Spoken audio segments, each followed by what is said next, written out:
Mansur the Vlogger. Please like and subscribe.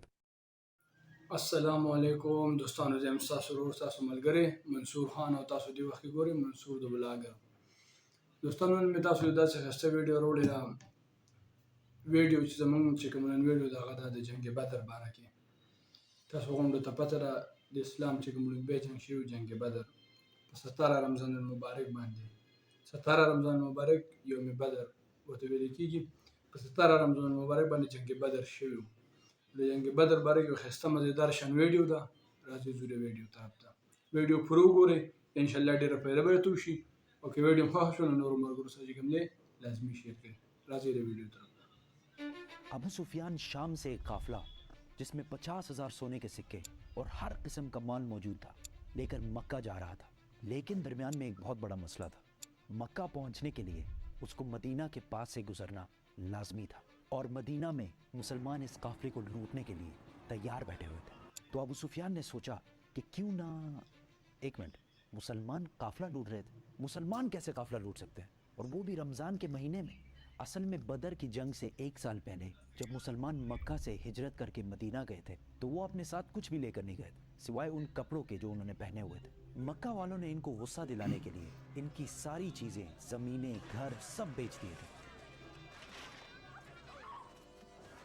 اور یہ وہ قافلہ تھا جس میں بہت سارا سامان وہ تھا جو مکہ کے مسلمانوں سے لوٹا گیا تھا۔ تو مسلمان لوٹ نہیں رہے تھے بلکہ اپنے سے لوٹے ہوئے سامان کا بدلہ لے رہے تھے۔ تو ابو سفیان اس قافلے کا ہیڈ اس ٹینشن میں تھا کہ اگر وہ اس راستے سے گیا تو مسلمان تو اس کو چھوڑیں گے نہیں۔ تو اس نے اپنا راستہ بدلا اور مکہ ایک خط بھجوایا کہ مکہ والے فل سپیڈ اس قافلے کی مدد کے لیے پہنچے۔ تو وہ بندہ جیسے ہی مکہ پہنچا اس نے کعبہ کے پاس جا کر اپنے اونٹ کے کان اور ناک کاٹ دیے اور اپنے کپڑے پھاڑ کر زور زور سے مدد کے لیے چیخنے لگا۔ یہ اس زمانے میں ان کا ایمرجنسی دکھانے کا ایک رواج تھا۔ مسلمان فوج آلریڈی قافلے کو روکنے کے لیے نکل چکی تھی۔ ابو جہل نے اس قاصد سے پوچھا کتنے آدمی تھے؟ اس قاصد نے کہا آلموسٹ کوئی 313 لوگ ہوں گے۔ ابو جہل نے کہا ہم 1000 لوگ لے کے جائیں گے۔ پھر اس نے پوچھا کتنے گھوڑے؟ پتہ نہیں اس تھے بندے نے کہا آلموسٹ کوئی 2 گھوڑے ہوں گے۔ ابو جہل نے کہا ہم 100 گھوڑے لے کے جائیں گے۔ پھر اس نے پوچھا مسلمانوں کی فوج میں اونٹ کتنے ہیں؟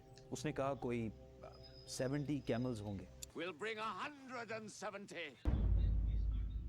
ابو سفیان کا قافلہ مین روڈ کو چھوڑ کر کسی اور راستے سے نکلا اور مسلمانوں کی فوج سے بچ کر بھاگ گیا۔ تو اب لڑائی کرنے کی کوئی ضرورت نہیں تھی کیونکہ قافلہ تو بچ گیا۔ The caravan is safe. So there is no need to fight. Not fight. لیکن ابو جہل نے کہا کہ اب اگر قافلہ بچ بھی جائے ہم ان مسلمانوں کو نہیں چھوڑیں گے کیونکہ ان کے ایک ایک بندے کو مارنے کے لیے ہمارے پاس 3 لوگ موجود ہیں۔ دې ته چې کوم دی د خپل انجام پته نه وه. We fight.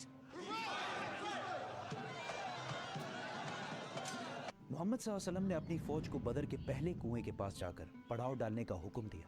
تو ایک صحابی نے آ کر پوچھا یا رسول اللہ، یہ جگہ آپ نے اللہ کے کہنے پہ چوز کی ہے یا مشورے سے؟ تو آپ صلی اللہ علیہ وسلم نے کہا کہ یہ تو ہم نے مشورے سے چوز کی ہے۔ تو اس نے کہا کہ اگر ہم آگے جا کر پڑاؤ ڈالیں تو وہاں پانی بھی زیادہ ہے اور ہم دشمنوں کو ان کنووں پر قبضہ کرنے سے بھی روک سکیں گے۔ آپ صلی اللہ علیہ وسلم کو اس کا مشورہ بہت پسند آیا اور پوری فوج آدھی رات کو اس جگہ سے اس جگہ پر موو ہوئی۔ درې څلور ګونه چې کوم دی ابو جهل فوج زیات تو وہ مسلمانوں سے 3 گنا بڑی تھی۔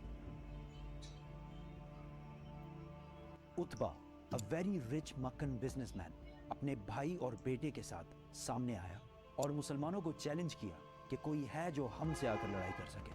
مدینہ کے 3 انصار ان سے لڑنے کے لیے سامنے آئے۔ تو اتبا نے کہا یہ کون ہے؟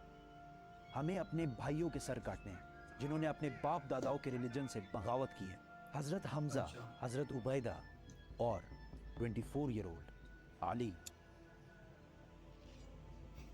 رضی اللہ تعالیٰ عنہ ویډیو ګورئ، ډېره مزېداره ویډیو لڑائی شروع ہوئی۔ حضرت عبیدہ زخمی ہوئے لیکن اتبا، اس کا بھائی اور اس کا بیٹا تینوں مارے گئے۔ اتبا کا بیٹا حذیفہ جو کہ مسلمانوں کی فوج میں تھا، اس کے سامنے ہی اس کے باپ، بھائی اور چاچا کو مار دیا گیا، لیکن وہ مسلمانوں کی فوج میں ہی رہا۔